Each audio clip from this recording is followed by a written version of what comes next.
Ahmad Doli Kurnia. Terima kasih Pak Doli telah bergabung bersama kami dalam Berita Satu Sore. Pak Doli, 8 fraksi di DPR termasuk fraksi Anda ini menolak sistem pemilu proporsional tertutup. Dan ini merupakan penolakan kedua, kita ketahui seperti itu atas sistem pemilu ini. Apa sebenarnya pertimbangan utamanya akhirnya banyak atau mayoritas fraksi di DPR kompak untuk menolak hal ini? Pertama, ini bukan penolakan kedua, tapi memang sejak awal setelah ada beberapa orang mengajukan judicial review ke Mahkamah Konstitusi terkait dengan pasal 168 ayat 2 itu, ya, kami 8 fraksi atau tepatnya 8 partai politik yang sekarang ada fraksinya di DPR RI itu menolak. Dan kemarin itu adalah penegasan saja, jadi bukan untuk yang kedua kalinya. Kami konsisten sejak awal, begitu proses pengajuan uji materi ini dilakukan di Mahkamah Konstitusi, kami konsisten menegaskan sikap kami bahwa kami menolak.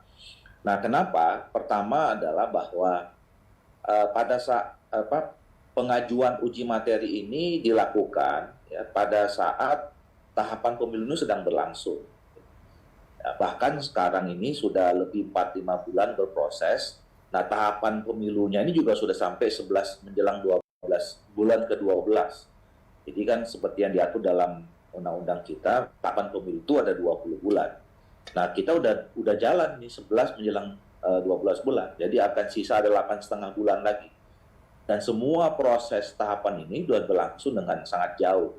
Contoh misalnya, kalau partai politik, kita sudah mengajukan bakal caleg. Jadi setiap partai politik itu dari semua tingkatan DPR RI, provinsi, kabupaten, kota, ada sekitar 20.500-an lebih kalau lengkap semua dapil diajukan. Jadi sudah ada sekitar hampir 400.000 nama atau 400.000 orang yang sudah terdaftar sebagai bakal caleg sekarang ini. Nah, kemudian yang kedua, penyelenggara pemilu khususnya KPU juga sudah menyiapkan pemilu ini sedemikian rupa. 2 hari yang lalu kami rapat di Komisi 2, sudah kami putuskan bentuk surat suaranya seperti apa, kemudian kotak suaranya seperti apa, aturan main di dalam TPS itu seperti apa gitu. Nah, yang ketiga, masyarakat juga sekarang sudah terdaftar. Jadi tahapan pemutakhiran pemilih itu kan sudah dilakukan juga beberapa bulan yang lalu. Jadi masyarakat sekarang sudah terdaftar sebagai pemilih dan semua perangkat yang saya katakan tadi itu ya ikut terlibat karena mengetahui atau memahami aturan main yang dilakukan nanti pada 2024 itu adalah dengan sistem terbuka.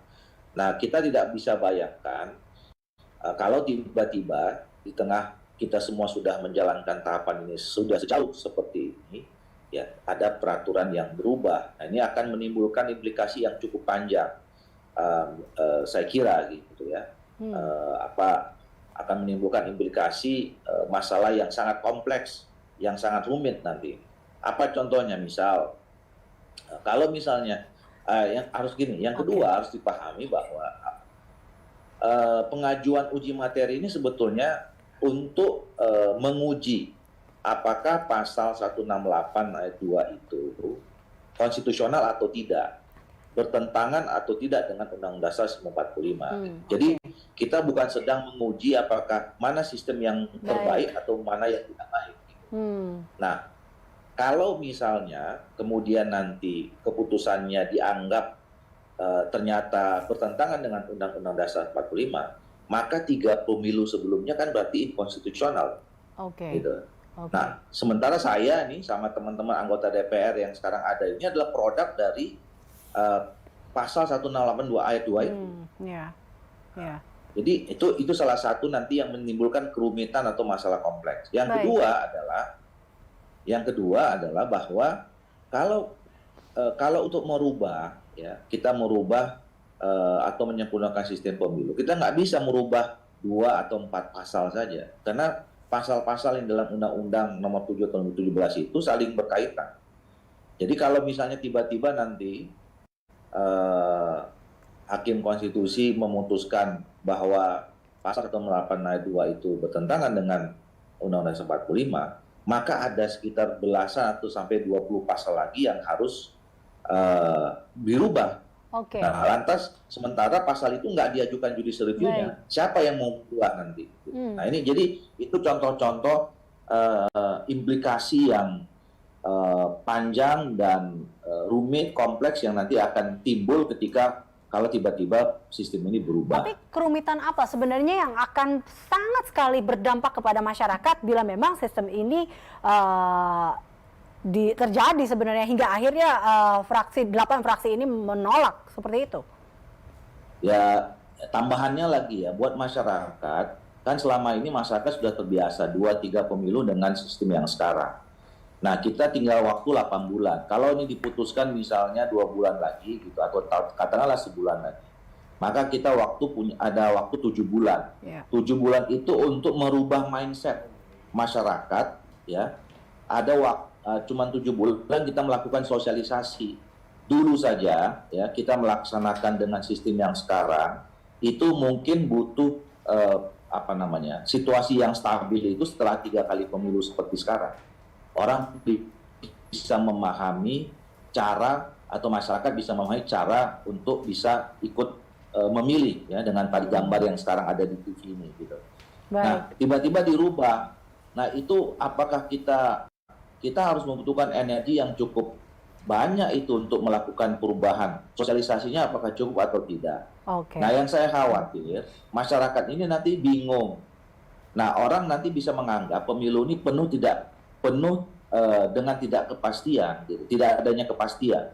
Hari ini, kemarin peraturannya A, sekarang peraturannya B, besok balik lagi A atau kembali B. Gitu. Oke, artinya bahwa ini Anda tidak melihat tidak ada urgensinya seperti itu, karena kalau melihat bahwa ini kurang dari setahun lagi pemilu akan dimulai dengan segala kerumitan seperti itu, Anda melihat bahwa ini akan sulit seperti itu? Iya, saya dari awal mengatakan bahwa undang-undang kita ini memang masih banyak PR-nya. Sistem pemilu kita masih banyak yang harus kita sempurnakan. Baik. Nah, tetapi kalau kita ingin merubahnya, kita baiknya merubahnya itu pada saat bukan sedang melakukan tahapan pemilu itu sendiri. Oke. Artinya kalau saya selain mengibaratkan dengan pertandingan sepak bola, ya. Kalau kita sudah kick off, ya, di menit 0 sampai 90 menit terakhir, itu kan harusnya peraturannya fix. Jangan di tengah permainan ada peraturan yang berubah. Nah, kalau kita mau merubah peraturan, itu sebaiknya dilakukan sebelum pertandingan dimulai atau sesudah pertandingan selesai, sehingga semua orang bisa memahami pada saat bertanding. Gitu. Jadi kalau orang lagi bertanding tiba-tiba aturan berubah, nanti kan orang jadi bingung, ini cara menendang bola yang benar itu seperti apa dan segala macam itu. Nah, oleh karena itu biarkanlah kita sekarang berkonsentrasi, ya, dengan aturan yang sudah ada, karena semuanya sudah jalan, sudah lebih dari setengah tahapan, ya, sudah hampir 60-70% tahapan kita sudah laksanakan. Dan saya yakin Hakim Konstitusi yang 9 orang itu akan sangat memahami situasi yang akan yang sekarang sedang berjalan dan akan dihadapi kalau misalnya perubahan-perubahan itu terjadi secara drastis seperti sekarang. Oke, baik.